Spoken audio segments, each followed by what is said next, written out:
আসসালামু আলাইকুম। আজকে বাংলাদেশের জন্য, বাংলাদেশের প্রতিটি মানুষের জন্য গভীর শোকের একটা দিন। আজকে বাংলাদেশের 3 বারের সাবেক প্রধানমন্ত্রী, গণতন্ত্র, সার্বভৌমত্ব এবং বাংলাদেশের মর্যাদা রক্ষায় অতন্দ্র প্রহরী আপসীর নেত্রী বেগম খালেদা জিয়া ভোর 6টার সময় শাহাদত বরণ করেছেন। ইন্না লিল্লাহি ওয়া ইন্না ইলাইহি রাজিউন। গোটা জাতির মতো আজকে আমাদের সরকারে যারা আছেন আমরাও গভীরভাবে শোকাভিভূত। এই শোকের পরিবেশে আজকে বিশেষ আয়োজনে প্রধান উপদেষ্টার সভাপতিত্বে উপদেষ্টা পরিষদের একটা বিশেষ সভা অনুষ্ঠিত হয়েছে। সভার শুরুতে সাবেক প্রধানমন্ত্রী বেগম খালেদা জিয়ার মৃত্যুতে দাঁড়িয়ে 1 মিনিটে নীরবতা পালন করা হয় এবং তার আত্মার মাগফিরাত কামনা করে মোনাজাত করা হয়।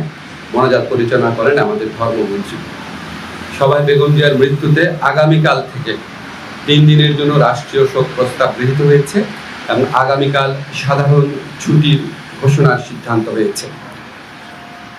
সবাই বেগম জিয়ার মৃত্যুতে একটি শোক প্রস্তাব গৃহীত হয়। শোক প্রস্তাব পাঠ করেন আমাদের তথ্য এবং পরিবেশ উপদেষ্টা। সবাই সিদ্ধান্ত হয় যে বাংলাদেশে যত দূতাবাস আছে পৃথিবীর বিভিন্ন প্রান্তে সেখানে শোক বই খোলা হবে। সভায় বিশেষ আমন্ত্রণে অংশ নেন বিএনপির মহাসচিব জনাব মির্জা ফখরুল ইসলাম আলমগীর। তিনি সাবেক প্রধানমন্ত্রী বেগম খালেদা জিয়ার পক্ষ থেকে বেগম খালেদা জিয়ার পরিবার এবং দলের পক্ষ থেকে অন্তর্বর্তীকালীন সরকারের প্রতি কৃতজ্ঞতা প্রকাশ করেন এবং বেগম জিয়ার নিরাপত্তা সহ সকল ক্ষেত্রে প্রয়োজনীয় সহযোগিতা প্রদান করার জন্য ধন্যবাদ জানান। মির্জা ফখরুল ইসলাম আলমগীর সাহেব আমাদের সভাকে অবহিত করেন যে আগামীকাল বুধবার বাদ জোহর জাতীয় সংসদের দক্ষিণ প্লাজা এবং এর সংলগ্ন মানিক মিয়া এভিনিউতে বেগম খালেদা জিয়ার জানাজা অনুষ্ঠিত হবে। জানাজার পর তাকে শহীদ রাষ্ট্রপতি, বীর মুক্তিযোদ্ধা রাষ্ট্রপতি জিয়াউর রহমানের পাশে দাফন করা হবে।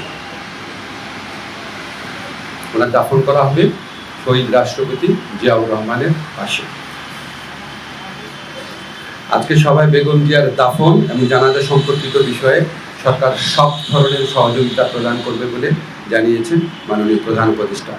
মাননীয় প্রধান উপদেষ্টা ডক্টর মোহাম্মদ ইউনূস সভায় বেগম জিয়ার বিষয়ে বিভিন্ন স্মৃতিচারণ করেন। একটা কথা বলতেই হচ্ছে যে উনি আমাদেরকে মনে করিয়ে দেন, শেষ যখন দেখা হয়েছিল বেগম জিয়া ওনার সাথে একান্তে অনেকক্ষণ কথা বলেছিল। আপনারা জানেন সেনা সদরে যে অনুষ্ঠিত হয়েছে প্রোগ্রাম, সেখানে উনি অত্যন্ত উৎফুল্ল ছিলেন, সবার সাথে কথা বলেছেন এবং উনি সেগুলি স্মৃতিচারণ করেছেন মাননীয় প্রধান উপদেষ্টা। এবং উনি এটা বারবার বলেছেন যে আজকে এরকম এই জাতির এই বিশেষ মুহূর্তে আমাদের বেগম খালেদা জিয়ার উপস্থিতি অনেক প্রয়োজন ছিল। গোটা জাতি ওনার জন্য দোয়া করেছে, আল্লাহর ইচ্ছা উনি চলে গেছেন।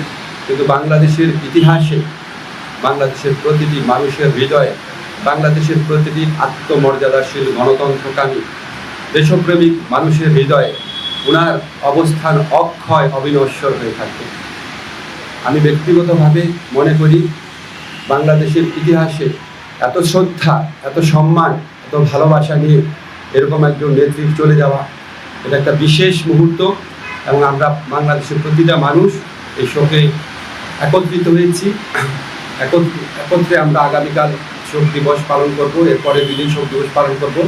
সবাই আমরা বেগম খালেদা জিয়ার প্রতি যথার্থ সম্মান প্রদর্শনের জন্য ওনার যে জানাজা হবে এবং ওনার যে দাফন কাজ হবে সেটা আমরা অত্যন্ত শৃঙ্খলার সাথে ভাবগাম্ভীর পরিবেশে আমরা আমাদের সবার দায়িত্ববোধ থেকে সুশৃঙ্খলভাবে এই অনুষ্ঠানগুলো আমরা দাফন এবং জানাজার যে কর্মসূচি রয়েছে সেগুলো আমরা পালন করব, এই প্রত্যাশা আমরা ব্যক্ত করছি। ধন্যবাদ।